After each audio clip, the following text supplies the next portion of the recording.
Boa noite, pessoal, sejam bem-vindos a mais um Boletim da Noite. Meu nome é Ítalo Lorenzon e você está no canal Terça Livre.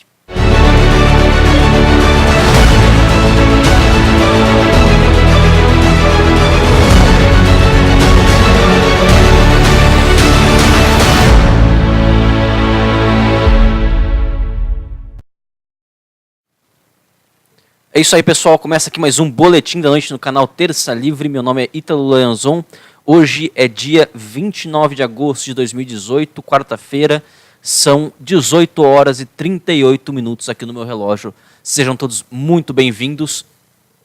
Lembrando que essa live está sendo transmitida simultaneamente no Terça Livre Live no YouTube e no Periscope, né, no Twitter. E, paralelamente a isso, há uma gravação sendo feita. Então, caso haja algum tipo de problema durante a nossa transmissão, a minha internet caia, etc., né? Isso já é velho conhecido da gente já. Essa live será postada no Terça Livre TV, depois do seu término, sem os cortes. Tá? A gravação é feita paralelamente, sem passar pela internet. Então, mesmo que a minha internet aqui caia e vá para o buraco, a gravação continua e será disponibilizada para vocês no nosso canal Terça Livre TV, que ainda está com o strike, tá certo? Então é isso, pessoal, vamos para o primeira notícia de hoje no nosso portal de notícias. Projeto de lei pode diminuir punição por violência sexual contra crianças.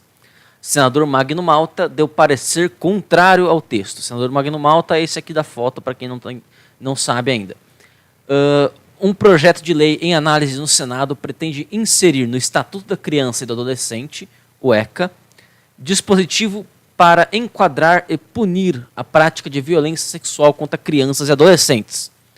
A proposta, o PLS 420/2011, do senador Eduardo Amorim, do PSDB, do Sergipe, já foi rejeitada pela Comissão de Direitos Humanos e Legislação Participativa, os CDH. O mesmo caminho poderá ser seguido pela Comissão de Constituição, Justiça e Cidadania, CCJ, onde o projeto aguarda votação final. O relator do CCJ, o senador Magno Malta, deu parecer contrário ao texto, argumentando que o Código Penal já determina punição mais dura do que a prevista no projeto para esse crime. A proposta de Amorim pretende estabelecer no texto do ECA pena de 4 a 10 anos de reclusão mais multa para quem praticar sexo com crianças ou adolescentes mediante violência.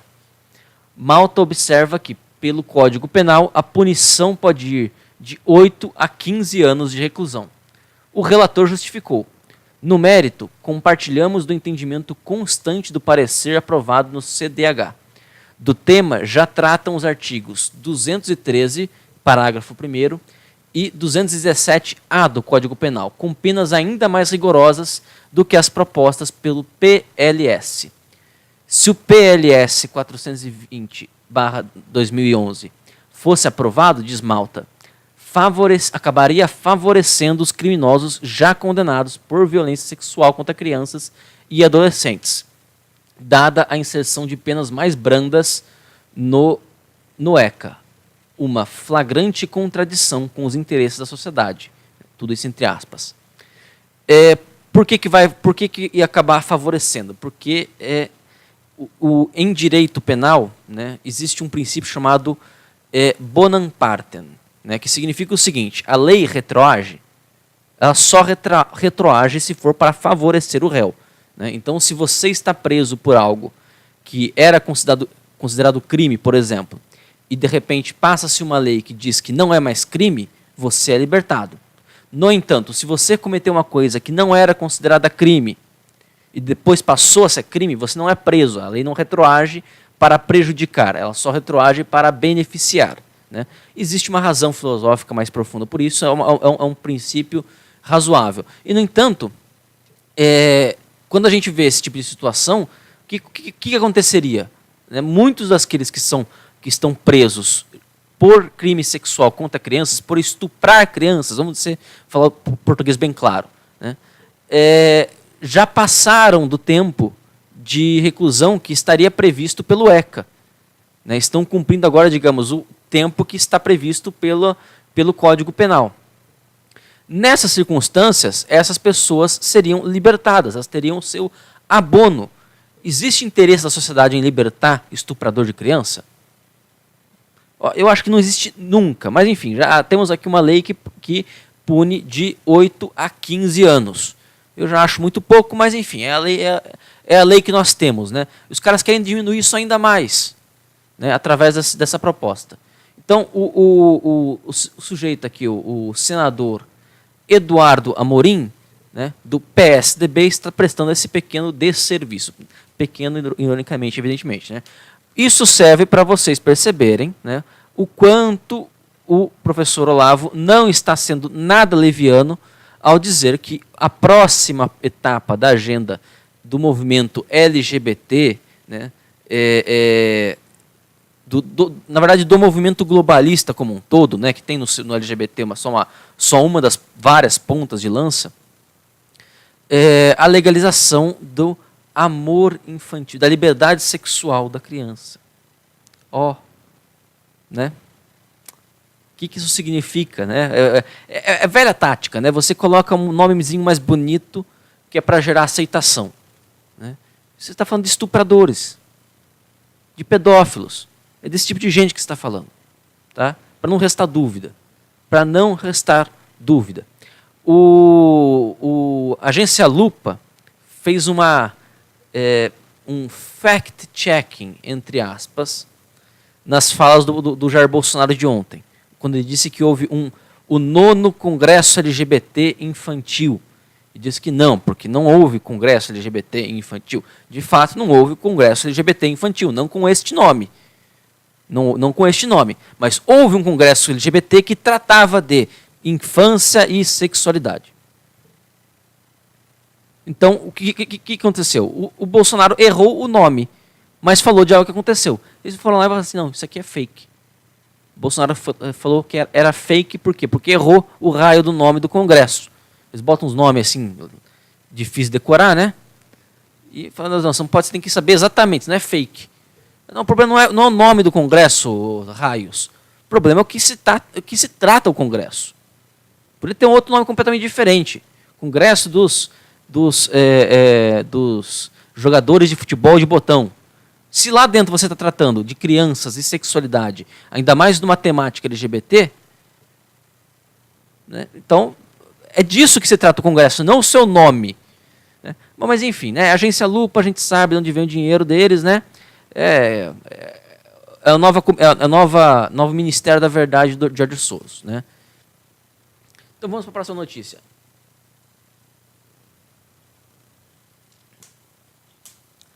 Próxima notícia, vamos lá. Saindo um pouquinho aqui do Brasil, indo para Venezuela. Venezuela, supermercados continuam sem produtos. Prateleiras vazias e desespero são resultados do comunismo. Que fique isso bem claro, tá? Então, quando o esquerdista vem falar para você, porque a gente tem que resolver, temos que aceitar os imigrantes venezuelanos, etc. Eu acho muito justo, né, que a gente tente abraçar as pessoas que precisam, se tivermos condições para tanto, tá? Mas é muita cara de pau vir com essa conversa depois de apoiar esse sujeito aí, esse bigodudo aí, que fez com que as pessoas precisassem sair dos seus países. Né? Então, ataca-se o sintoma, não ataca a doença. Né? Então vamos lá, as informações são do Renova Mídia, nosso parceiro aqui no portal Terça Livre. A escassez de alimentos por toda a Venezuela é geral e evidente. Nas prateleiras de artigos não perecíveis que não estão vazias, há poucos produtos importados que ocupam quase todo o espaço, ou seja, a produção nacional dele já foi para as picas há muito tempo. As prateleiras dos supermercados e das farmácias da Venezuela amanheceram vazias na segunda-feira, dia 27. Ontem foi o dia escolhido pela ditadura de Nicolás Maduro para que o novo pacote econômico entrasse em vigor. Na capital, Caracas, e em cidades próximas como Guarenas e Guatire, praticamente nenhum dos 25 produtos da cesta básica, cujos preços foram regulados na semana passada, estavam nas prateleiras.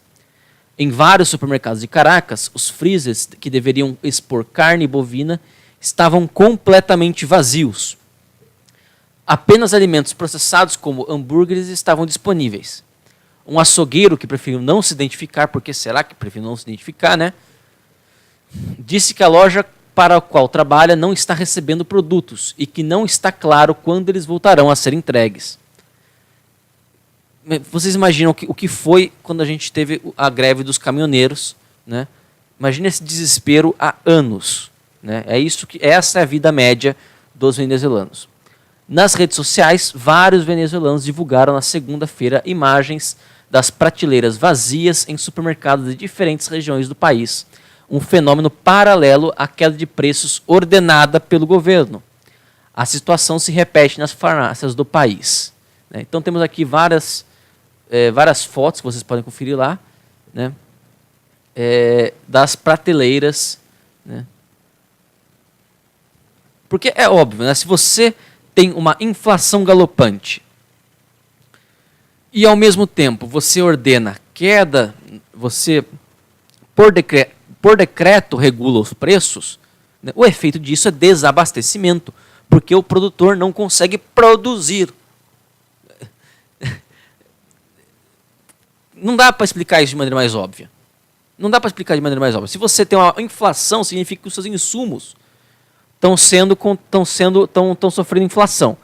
Se você não consegue aumentar o preço do seu produto de maneira que acompanhe a inflação, dá pouquíssimo tempo, você começa a produzir com prejuízo. Se você produz com prejuízo, você não produz. Você não consegue mais produzir, não dá mais para pagar a produção disso.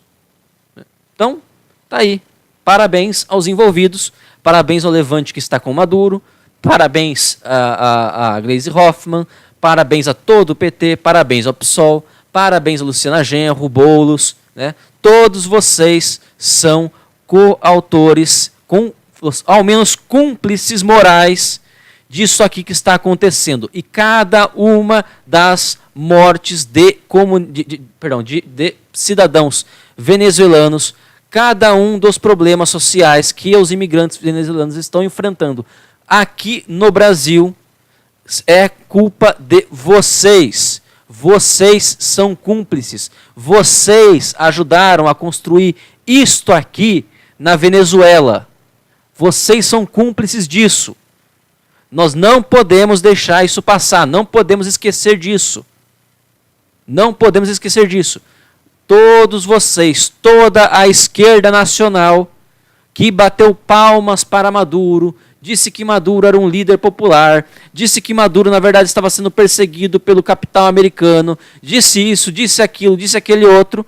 Todos vocês são cúmplices disto aqui que está acontecendo na Venezuela, onde 4 a cada 5 pessoas passa fome. Este é o fome zero na Venezuela, não é verdade? Vocês que arrotam grande e falam assim, fizemos o fome zero, fizemos o Bolsa Família, não sei o quê, não sei o quê, não sei o quê. Acabaram com o Brasil e quase transformaram a gente nisto. Quase transformaram a gente nisso aqui. Bom, eu vou chamar os comerciais rapidinho e a gente já volta para as outras notícias. Olá, meu nome é Fernanda Salles e eu estou aqui para compartilhar uma ótima notícia com todos vocês. O nosso principal objetivo sempre foi mudar a situação do nosso país através da restauração cultural. Foi assim que nasceu o Terça Livre Cursos e através dele nós conseguimos mudar a concepção de centenas e centenas de pessoas para melhor. Mas nós ainda não estamos satisfeitos. A nossa equipe se empenha diariamente em trazer um produto de qualidade que mereça a sua atenção. Foi visando o aprimoramento dos serviços que você já conhece que o Terça Livre Cursos mudou de nome. Eu lhes apresento Terça Livre Escola, a nova marca que nós estamos adotando para os cursos que você já conhece. Mas pode ficar tranquilo, os cursos melhoraram, mas o preço continua o mesmo. Por apenas R$ 9,90 por mês, você tem acesso a todos os cursos do Terça Livre Escola, como inglês, espanhol, história do Brasil e muitos outros. Não perca mais tempo, faça já sua inscrição. Economics. O Economics é uma plataforma de conteúdos e serviços com foco em Bitcoin, blockchain e criptomoedas. Nosso objetivo é publicar conteúdos numa linguagem simples e direta. totalmente em português, completamente gratuito, com o intuito de informar e educar as pessoas nessa nova tecnologia. Além disso, o Economics oferece, através de uma assinatura mensal, um pacote de serviços que inclui indicadores de tendência das principais criptomoedas do mercado, além de conteúdos exclusivos. Usando este cupom, você ganha um desconto especial e ainda ajuda o Terça Livre. Perfeitamente, pessoal, estamos de volta aqui com o Boletim da Noite no canal Terça Livre. Eu queria ler aqui uma pergunta do Victor Santos. Pergunta: como explicar de forma lógica e impessoal que a forma com que esquerdistas... Peraí, deixa eu ver direitinho aqui. Que a forma de esquerdistas conduzirem a economia não dá certo. Olha, se exemplos não derem certo, diz o seguinte, olha, a economia é a ação humana, certo? É a ação humana voltada para um fim. No que o Estado consegue ajudar essa ação humana? Né? Porque para você ter uma ação humana voltada para um fim, você precisa conhecer o fim. Né? Você quer fazer algo que atenda à demanda. Quem conhece melhor a demanda do local em que você está? Você mesmo ou um burocrata lá de Brasília? Quem conhece o seu bairro? Quem conhece a sua rua? Quem conhece a sua cidade? Quem conhece o seu estado? Quem conhece as pessoas para quem você vai vender o seu serviço? Quem é que conhece tudo isso? É você, não é o Estado. Então, para você agregar valor à economia, muito ajuda que não atrapalha. Muito ajuda que não atrapalha. Então, muitas coisas você consegue explicar ex post facto, porque são muitos burras. Né? Então, por exemplo, a ideia de que, um tempo atrás, eu estava discutindo com uma moça, ela veio dizer para ela, funcionária pública, né? Nada contra os funcionários públicos, né? Tem muita gente que trabalha muito bem feito, mas não tem contato com economia de mercado. Aí ela veio dizer o seguinte, olha, eu acho muito justo que passe uma lei que dê direito à licença médica para mulheres durante a cólica menstrual. Eu virei para ela e falei assim, olha, se você quer ver desemprego feminino lastrando por aí, a melhor forma de você fazer é essa. Não, mas não é isso que eu quero, isso aqui não, mas a sua intenção não importa. Importa o efeito do que você está falando. Porque é óbvio, se você tem duas pessoas, você é empregador, né? Eu vou ter que pagar o mesmo salário para as duas pessoas. Elas estão concorrendo uma vaga só. As duas pessoas têm a mesma capacidade, têm a mesma qualificação, né? E vão ganhar o mesmo salário. Só que uma delas vai trabalhar todos os dias úteis. A outra, corre o risco de todo mês ter que dar remuneração para ela por 4 dias de licença, todo santo mês. Por mais que eu queira dar a chance para uma mulher, eu vou ser obrigado a preferir o homem. Por uma questão lógica, eu estou gastando o mesmo por menos trabalho, né? Legalmente falando. Então, não dá, você acaba gerando desemprego entre as mulheres. Por mais que a sua intenção por trás seja boa. Não, tadinho, tal, não sei o quê, é complicado realmente trabalhar nessa fase, enfim. Agora, esse tipo de coisa você consegue deduzir pela lógica. Mas a economia, né, sendo um conjunto de relações interpessoais, não dá para você reduzir isso a esquemas mentais. Eu não consigo, se eu soubesse antever todas as demandas e todas as ofertas de uma economia, eu seria multitrilionário. Mas não sou, evidentemente. Porque eu só consigo fazer algo, né, específico. Quem consegue fazer isso? Ninguém. E se o Estado tenta fazer, ele só vai acabar gerando complicações econômicas. Por quê? Porque os efeitos são naturalmente imprevisíveis. Você não consegue prever todas as ações de uma sociedade. Você não consegue prever todas as ações de uma mesma família. Né? Não dá para você prever as ações. São 4 pessoas, né? Pai, mãe, 2 filhos na média. Você não consegue prever. Por isso que tem conflitos. Né? Que dirá de uma sociedade de milhões de pessoas. Né? Então, A forma mais impessoal que você pode explicar para uma pessoa é o seguinte: quem disse que você sabe o que a economia como um todo precisa? Prova para mim que você sabe disso. Prova para mim que você sabe como resolver os problemas.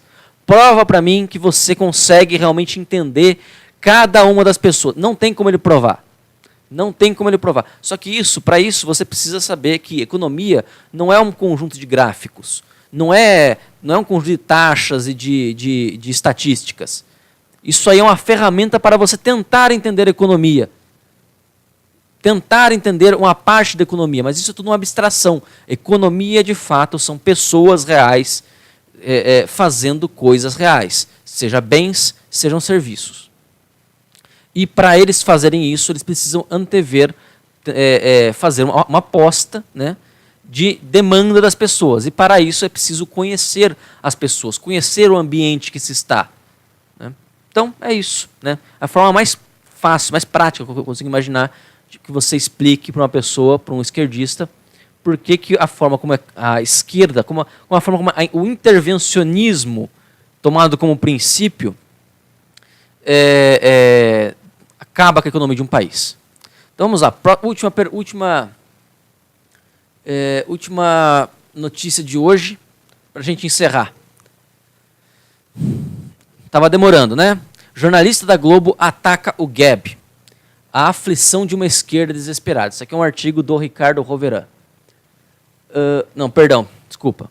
Erro meu, é um artigo da Renova Mídia. Jornalista da Globo diz que Gab é espaço para traficantes e terroristas. Em matéria publicada na segunda-feira, dia 27, o jornalista Hélio Gurovitz fala sobre, abre aspas, a desorientação das empresas do Vale do Silício perante a política no meio digital. Fecha aspas. Após abordar o esquema de propaganda política irregular em prol dos candidatos do Partido dos Trabalhadores, o jornalista decidiu falar sobre a migração de brasileiros para a rede social Gab. Hélio Gurovitz declarou em sua coluna do G1, abre aspas, na semana passada houve uma revoada de brasileiros para uma rede social alternativa chamada Gab. Destaque na internet paralela que deve seu sucesso à absoluta proteção do direito à livre expressão de racistas, supremacistas,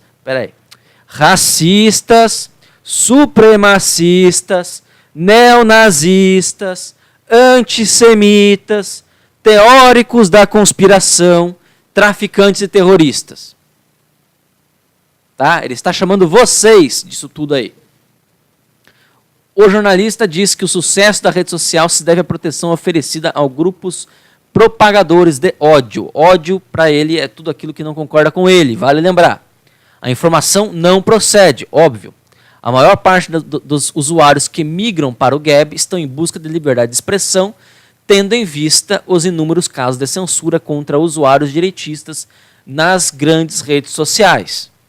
Outro ponto que Gurovitz não verificou antes de publicar a matéria diz respeito à presença de traficantes e terroristas no Gab. Uma leitura rápida nas diretrizes da empresa deixa claro que a informação é falsa. O site Renova Mídia ajudou o jornalista da Globo com a tradução de um texto das regras da rede social contidas neste link. Tem aqui o link para vocês acessarem. Abre aspas, isso aqui é das regras do Gab. Os usuários estão proibidos de apelar para atos de violência contra terceiros, promover ou se envolver em autoflagelação ou atos de crueldade, linguagem ameaçadora ou comportamento que, de forma clara, direta e incontroversa, inflija a segurança de outros usuários ou indivíduos. Também podemos denunciar os usuários à aplicação da lei local e ou federal, de acordo com a opinião de nossos advogados. Gab segue as definições de terrorismo do Departamento de Estado dos Estados Unidos e a lista de organizações terroristas estrangeiras, justamente com a lista proscrita de grupos terroristas, organizações ou indivíduos do Federal Bureau of Investigation, FBI.